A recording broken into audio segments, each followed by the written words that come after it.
के लिए पाकिस्तान उतावला है। ये रिश्ता क्या कहलाता है राहुल जी? पाकिस्तान के लीडर स्वागत कर रहे हैं, प्रमोट कर रहे हैं राहुल गांधी को। वहां की गवर्नमेंट के दबाव में बयान उन्होंने दिया है।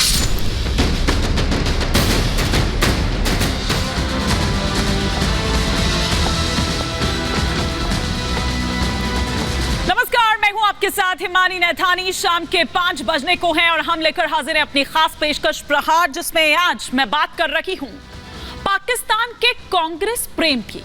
जी हां, आपने सही सुना, पाकिस्तान का कांग्रेस प्रेम, या फिर आप कांग्रेस का पाकिस्तान प्रेम भी कह सकते हैं। पाकिस्तान के पूर्व सूचना और प्रसारण मंत्री चौधरी फवाद हुसैन ने एक्स पर राहुल गांधी की शान में कसीदे गढ़ते हुए लिखा, राहुल ऑन फायर। उधर फवाद हुसैन ने तारीफ की और इधर कांग्रेस उसके बाद बीजेपी के निशाने पर आ गई।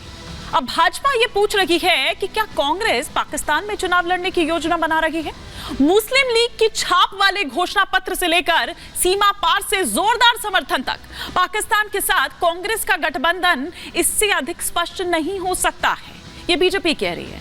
उधर पीएम मोदी ने भी कांग्रेस की पाकिस्तान नीति पर हमला बोला और कहा कि जितने वर्ष हमारे देश में कांग्रेस सरकार रही, पाकिस्तान का बड़ा ही हवा था, लेकिन अब आतंक का टायर पंचर हो चुका है। वो पाकिस्तान जो कभी आतंकियों को एक्सपोर्ट करता था, अब आटे के इंपोर्ट के लिए दर दर भटक रहा है। जिसके हाथ में बम गोला हुआ करता था, उसके हाथ में आज भीख का कटोरा है। पीएम यही नहीं रुके, उन्होंने आगे कहा कि कांग्रेस की कमजोर सरकार आतंक के आकाओं को डोजियर देती थी। डोजियर का मतलब है फाइल पर सारी जानकारियों को इकट्ठा करके देते थे, लेकिन मोदी की मजबूत सरकार ने डोजियर वोजियर पर टाइम खराब नहीं किया। हम आतंकियों को घर में घुसकर मारते हैं। आज जब भारत में कांग्रेस को सूक्ष्मदर्शी यंत्र से ढूंढना मुश्किल हो गया है, तो उधर पाकिस्तान रो रहा है। कांग्रेस मर रही है तो वहां पाकिस्तान रो रहा है। कांग्रेस के लिए पाकिस्तानी नेता दुआ कर रहे हैं। शहजादे को प्रधानमंत्री बनाने के लिए पाकिस्तान उतावला है, यह पीएम ने कहा। हम तो जानते हैं कि कांग्रेस पाकिस्तान की ही मुरीद है। पाकिस्तान और कांग्रेस की यह पार्टनरशिप पूरी तरह से एक्सपोज हो चुकी है। आज इसी पर कर रही हूं प्रहार कि यह रिश्ता क्या कहलाता है। लेकिन उससे पहले एक छोटी सी रिपोर्ट जो हमारी टीम ने बनाई है, हम पहले वो आपको दिखाते हैं। उसके बाद तमाम खास मेहमान हमारे साथ यहां पर जुड़ेंगे, उनसे हम करेंगे इस पर विस्तार से चर्चा।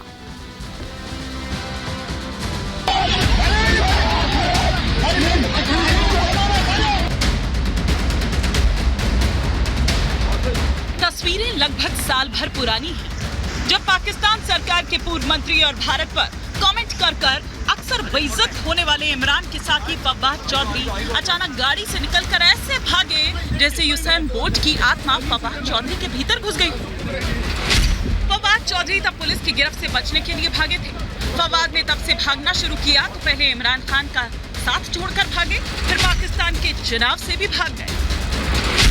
लेकिन अब इमरान खान जेल में हैं, तो फवाद चौधरी को भारत के चुनाव में बड़ा रस आ रहा है। अक्सर गलत बयानबाजी में रहने वाले फवाद अब एक सोशल मीडिया पोस्ट को लेकर चर्चा में हैं, जिसमें फवाद ने कांग्रेस नेता राहुल गांधी की तारीफ की। फवाद का राहुल के समर्थन में पोस्ट आया, जिसमें फवाद ने राहुल के भाषण वाला पोस्ट शेयर किया।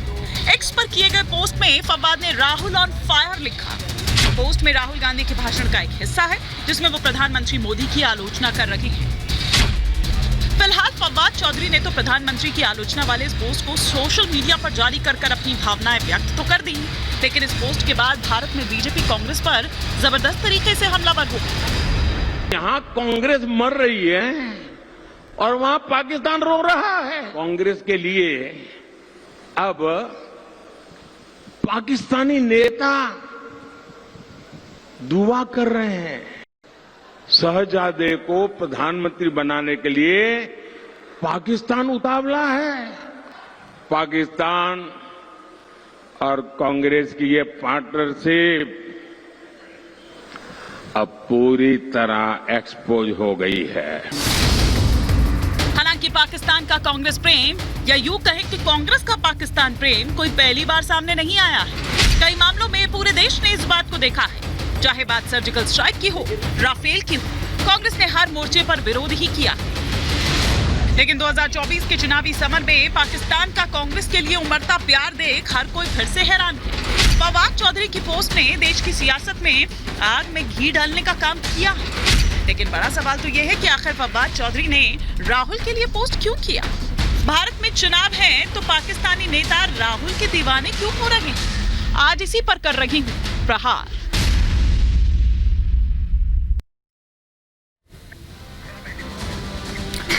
तो कांग्रेस का साथ जो है वो पाकिस्तान का हाथ है। उधर पाकिस्तान के उस वक्त मंत्री, आपको मैं बता दूं कि ये फवाद हुसैन की जब यहां पर हम बात कर रहे हैं तो ये वही हैं जिन्होंने मंत्री रहते पाकिस्तान की संसद में ये कहा था कि 2019 में पुलवामा आतंकी जो हमला हुआ है वहां पाकिस्तान ने ही कराया था। ना केवल कबूल किया था पाकिस्तान की संसद में बल्कि उस पर गर्व भी जताया था और ये कहा था कि हमें बहुत ही गर्व होता है कि हाँ ये हमने ही किया है। ये जिनकी तस्वीरें इस वक्त यहां पर चल रही है, जो आप अपने टेलीविजन स्क्रीन पर देख रहे हैं, जो आज राहुल गांधी की शान में कसीदे गढ़ रहे हैं और ये कह रहे हैं राहुल ऑन फायर। दरअसल आपको बता दूं कि ये एक यूजर जो है उन्होंने प्रधानमंत्री नरेंद्र मोदी ने कुछ जो भाषण दिया उसका कुछ अंश वहां पर लिखा था और राहुल गांधी ने उस पर किस तरह से पलटवार किया था या वो किस तरह से आलोचना कर रहे हैं वो दरअसल किया था और उसी को कोट करते हुए फवाद हुसैन चौधरी जो हैं उन्होंने ये लिखा राहुल ऑन फायर। हमारे साथ इस पर चर्चा के लिए तमाम खास मेहमान भी जुड़ रहे हैं, उनसे भी मैं परिचय करवाऊंगी, लेकिन ये तस्वीरें हम आपको दिखा रहे हैं कि किस तरह से ये वही फवाद हुसैन चौधरी हैं, किस तरह से ये भागे थे, किस तरह से भागते हुए। और इमरान सरकार की अगर बात करें तो उस वक्त आपने देखा कि किस तरीके से पूरा एक पाकिस्तान में माहौल बना था। अब इमरान खान तो जेल में हैं लेकिन फवाद हुसैन बाहर क्या कर रहे हैं ये तस्वीरें हम आपको यहाँ पर दिखा रहे हैं। तमाम खास मेहमान हमारे साथ जुड़ चुके हैं, फटाफट से परिचय मैं करवा देती हूँ। दुष्यंत नागर जी इस वक्त हमारे साथ जुड़ चुके हैं, कांग्रेस का पक्ष रखेंगे। हमारे साथ वरिष्ठ पत्रकार प्रेम कुमार जी भी इस वक्त हैं, संजय राणा जी हमारे साथ जुड़ चुके हैं और शाजिया इल्मी जी हमारे साथ जुड़ चुके हैं, बीजेपी के स्पोक्स पर्सन। साथ ही साथ कर्नल शैलेंद्र सिंह भी हमारे साथ यहां पर जुड़ेंगे। लेकिन सबसे पहले दुष्यंत नागर जी से मैं चर्चा की शुरुआत करना चाहूंगी कि दुष्यंत नागर जी, राहुल गांधी जी की लोकप्रियता काफी ज्यादा बढ़ रही है लेकिन पाकिस्तान में देखिए लोकप्रियता तो उनकी हिंदुस्तान में बन रही है और वो भारत के अगले प्रधानमंत्री होने जा रहे हैं 4 तारीख के परिणाम आने के बाद में। लेकिन जैसा आपने आज कहा है, पिछले चुनाव में ऐसा ही कुछ इमरान खान ने बोला था, मोदी जी के लिए बोला था कि मोदी जी को जीतना चाहिए, मोदी जी जीत रहे हैं, भारतीय जनता पार्टी हमारे लिए बहुत अच्छी है। तो हमने ना तो तब उसका समर्थन किया था ना आज इसका समर्थन करते हैं। अभी 4 दिन पूर्व प्रधानमंत्री जी के विषय में दुनिया के अखबारों ने बड़ा आलोचनात्मक लेख लिखे थे। हमने तब भी ये कहा था कि भारत के अंदरूनी मामलों में और भारत के चुनाव में किसी का हस्तक्षेप पात्मक टिप्पणी करने का किसी का अधिकार नहीं है। भारत की जनता तय करेगी भारत का प्रधानमंत्री कौन होगा। रिश्ता क्या कहलाता है? वो कह रहे हैं कि कांग्रेस पाकिस्तान में चुनाव लड़ने जा रही है क्या? तो इसीलिए राहुल गांधी वो अमेठी में इसीलिए वेट कर रहे हैं, अब कल आखिरी दिन है। देखिए रिश्ता तो मोदी जी का और नवाज का कैसा है वो तो नवाज शरीफ ने खुद बताया है कि कैसे हमारे भाई भाई के रिश्ते हैं। खैर चलिए, प्रधानमंत्री जी तय करेंगे उनका किसके साथ रिश्ता कैसा होगा, भाजपा और सरकार तय करेगी। लेकिन ये चुनाव 5 न्याय 25 गारंटी, महिलाओं को 1 लाख रुपया सालाना, 30 लाख नौकरी, बेरोजगार को नौकरी, युवाओं के भविष्य निर्माण करने के लिए देश का सर्वे होना है, सर्वे एक्सरे जिसको आप राहुल निकल जी ने गए। कहा है। मैं शाजिया जी से जरूर इस पर टिप्पणी चाहूंगी, बेरोजगार को सबसे पहले रोजगार, 1 लाख सुनिए तो सही।